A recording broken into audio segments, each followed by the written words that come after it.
Hello friends, मैं आज इस वीडियो में आपको महिला पर्यवेक्षक में यूनिट 4 शिशु की प्रारंभिक देखभाल एवं शिक्षा का पार्ट 2 बताऊंगी, जिसमें मैं आपको शाला पूर्व शिक्षा का परिचय means introduction of pre school education के बारे में बताऊंगी। इसके पहले मैंने आपके साथ यूनिट 4 का पार्ट 1 शेयर किया था और कुछ यूनिट के पार्ट शेयर किए थे। यदि आपने नहीं देखा है तो मेरे चैनल की प्लेलिस्ट महिला पर्यवेक्षक में जाकर आप आसानी से देख सकते हैं। तो चलिए देखते हैं यूनिट 4 का पार्ट 2। शाला पूर्व शिक्षा से तात्पर्य यहाँ पे अनौपचारिक शिक्षा से है। यहाँ पे अनौपचारिक शिक्षा का मतलब होता है कि जब बच्चा अपने आस पड़ोस या समाज से कुछ चीजें अपने आप सीख जाता है तो उसे अनौपचारिक शिक्षा कहते हैं। अनौपचारिक शिक्षा वह शिक्षा होती है जो अनायास, आकस्मिक तथा स्वाभाविक रूप से प्राप्त हो जाती है। मतलब हमें पता नहीं चलता कि वह शिक्षा हमें प्राप्त हो रही है और आकस्मिक ही हमें वह प्राप्त हो जाती है। यह शिक्षा जानबूझकर पहले से विचार करके नहीं दी जाती, बल्कि बालक इसे परिवार के अंदर या आस पड़ोस से खेलकर ही प्राप्त कर लेता है। अनौपचारिक शिक्षा की कुछ विशेषताएं होती हैं। अनौपचारिक शिक्षा कोई निश्चित और व्यवस्थित योजना नहीं होती, वह आसानी से या आकस्मिक प्राप्त हो जाती है। अनौपचारिक शिक्षा सरल, स्वाभाविक और जीवन से संबंधित होती है, मतलब वह इजीली हमें प्राप्त हो जाती है। इसमें व्यक्ति अपने चारों ओर के वातावरण से तथा आस पड़ोस से यह शिक्षा प्राप्त कर लेता है।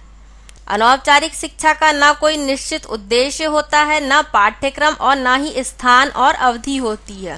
अनौपचारिक शिक्षा में किसी भी प्रकार के मूल्यांकन या टेस्ट की आवश्यकता नहीं होती।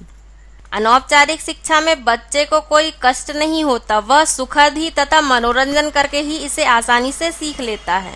अनौपचारिक शिक्षा जीवन पर्यंत तक चलती है, मतलब बच्चा जो बचपन में सीखता है, आस पड़ोस और समाज से जो सीखता है वही वह बड़ा होकर पालन करता है। अनौपचारिक शिक्षा व्यक्तिगत और सामाजिक जीवन में समन्वय स्थापित करती है। अनौपचारिक शिक्षा बच्चे के सर्वांगीण मतलब पूरे विकास में सहायक होती है। किसी भी चीज को सीखने के भी कई प्रकार होते हैं। पहला है अभिग्रहण सीखना। अभिग्रहण सीखना से तात्पर्य है कि जब बच्चा कोई चीज सीखता है तो हम उसे उस चीज को लिख कर दे देते हैं या पढ़कर सुनाते हैं तो वह आसानी से सीख लेता है। वह उसे रटकर या समझकर भी सीख सकता है। दूसरा है अन्वेषण सीखना। अन्वेषण सीखना से तात्पर्य है कि जब हम बच्चे को कोई नई चीज दे देते हैं या नई वस्तु दे देते हैं तो वह उसे आसानी से देखकर कुछ नई चीज सीख जाता है या कुछ नए विचारों का खोज कर लेता है, तो उसे अन्वेषण सीखना कहते हैं। इसे रट कर भी सीखा जा सकता है। मान लीजिए हमने किसी बच्चे को दिए कि भारत खालिस्तान में आजाद हुआ था, इसे पूरा करो, और ऐड भी कर सकता है या फिर उसे रट कर भी सीख सकता है। तो इस प्रकार हम कह सकते हैं कि अन्वेषण सीखना को रट कर भी सीखा जा सकता है। तीसरा है रट कर सीखना। यहाँ पर रट कर सीखना से तात्पर्य किसी चीज को बार बार पढ़कर या सुनकर रटना रट कर सीखना कहलाता है, जैसे जोड़ना, घटाना और शब्दों को जोड़ना सीखना आदि। चौथा है अर्थपूर्ण सीखना। ऊसुबेल के अनुसार अर्थपूर्ण सीखना को विशेष महत्व दिया गया है, मतलब बच्चा किसी चीज का सार निकालकर वो चीज को व्यवस्थित रूप से सीखता है तो उसे अर्थपूर्ण सीखना कहते हैं। इसमें बच्चा चीजों को एक नियम अनुसार सीखता है। अब हम देखेंगे थॉर्नडाइक के सीखने का नियम। इसमें भी 3 नियम है: तत्परता का नियम, अभ्यास का नियम, प्रभाव का नियम। इसमें पहला देखेंगे हम तत्परता का नियम। तत्परता के नियम से तात्पर्य है कि किसी कार्य को करने में आनंद आना चाहिए। जैसे आपने सोचा कि मुझे महिला पर्यवेक्षक की परीक्षा पास करना ही है। यदि आपने सोचा है कि मैं महिला पर्यवेक्षक की परीक्षा पास कर लूंगी तो आप उस कार्य को बहुत ही आनंद पूर्वक करेंगे। यदि आपका मन नहीं है तो आपको कोई बाध्य करेगा कि पढ़ लो, ये परीक्षा आपको पास करनी है, तो आप कभी भी पास नहीं कर पाएंगे। इसे तत्परता का नियम कहते हैं। दूसरा है अभ्यास का नियम। अभ्यास से तात्पर्य यहाँ पे निरंतर अभ्यास से है। किसी क्रिया को बार बार दोहराकर याद करना अभ्यास का नियम कहलाता है।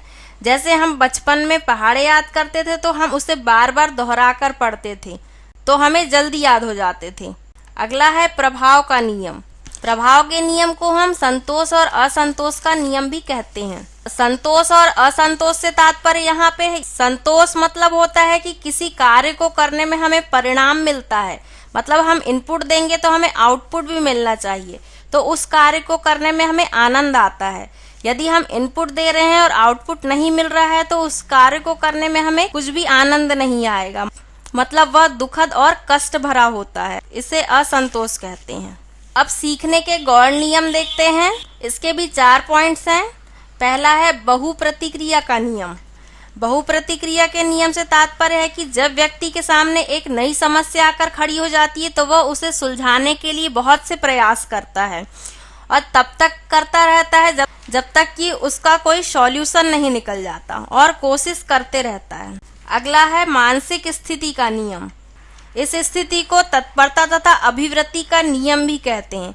मानसिक स्थिति से यहाँ तात्पर्य है कि यदि कोई व्यक्ति मानसिक रूप से सीखने के लिए तैयार नहीं है तो वो उसे आसानी से नहीं सीख पाता, जैसे निद्रा, थकावट, आकांक्षाओं का ना होना तथा भावनाओं का ना होना। उसी के विपरीत यदि व्यक्ति मानसिक रूप से वह चीज सीखने के लिए तैयार है तो वह उसे आसानी से सीख लेता है। अगला पॉइंट है आंशिक क्रिया का नियम। आंशिक क्रिया से ही समझ आ रहा है कि संपूर्ण स्थिति का कुछ अंश। मान लो हमारे पास कोई यूनिट याद करने को दी हुई है तो हम उसे पार्ट पार्ट में डिवाइड करके पढ़ते हैं तो उसे ही आंशिक क्रिया का नियम कहते हैं। अगला पॉइंट है समानता का नियम। इस नियम से तात्पर्य पूर्व ज्ञान व अनुभव से होता है। यदि हमें किसी परिस्थिति का पहले से अनुभव है, उसी टाइप की कोई दूसरी परिस्थिति हमारे सामने आ जाती है या समस्या कोई सामने आ जाती है तो हम आसानी से उस समस्या का निदान कर लेते हैं उसी समस्या के अनुसार। अब हम शाला पूर्व शिक्षा के कुछ महत्वपूर्ण तथ्य देखते हैं। इसमें पहला है बच्चे की प्रथम पाठशाला उसका परिवार तथा प्रथम शिक्षक उसकी माँ होती है। अगला पॉइंट है शाला पूर्व शिक्षा आंगनवाड़ी केंद्र की महत्वपूर्ण भूमिका होती है। अगला पॉइंट है आंगनवाड़ी केंद्र में बच्चा 3 से 6 वर्ष की आयु के बीच ही रहता है, जिसमें वह सारी अनौपचारिक शिक्षा सीख लेता है। अगला पॉइंट है यहाँ बच्चा खेल खेल में रंग तथा आकृतियों को पहचानना सीखने लगता है।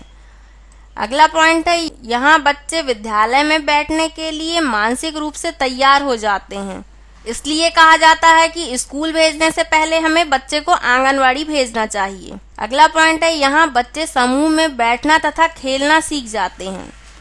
अगला पॉइंट है यहाँ बच्चे का भावनात्मक विकास होता है। अगला पॉइंट है स्वच्छता के बारे में बच्चा सीखने लग जाता है। अगला पॉइंट है बच्चा स्वयं को अभिव्यक्त करना सीख जाता है। अभिव्यक्त करने से तात्पर्य है अपने आप को इंट्रोड्यूस करना सीख जाता है। अगला पॉइंट है बच्चे में आत्मविश्वास का विकास होने लगता है। अगला पॉइंट है शाला पूर्व शिक्षा में आंगनवाड़ी कार्यकर्ता की भूमिका मुख्य होती है।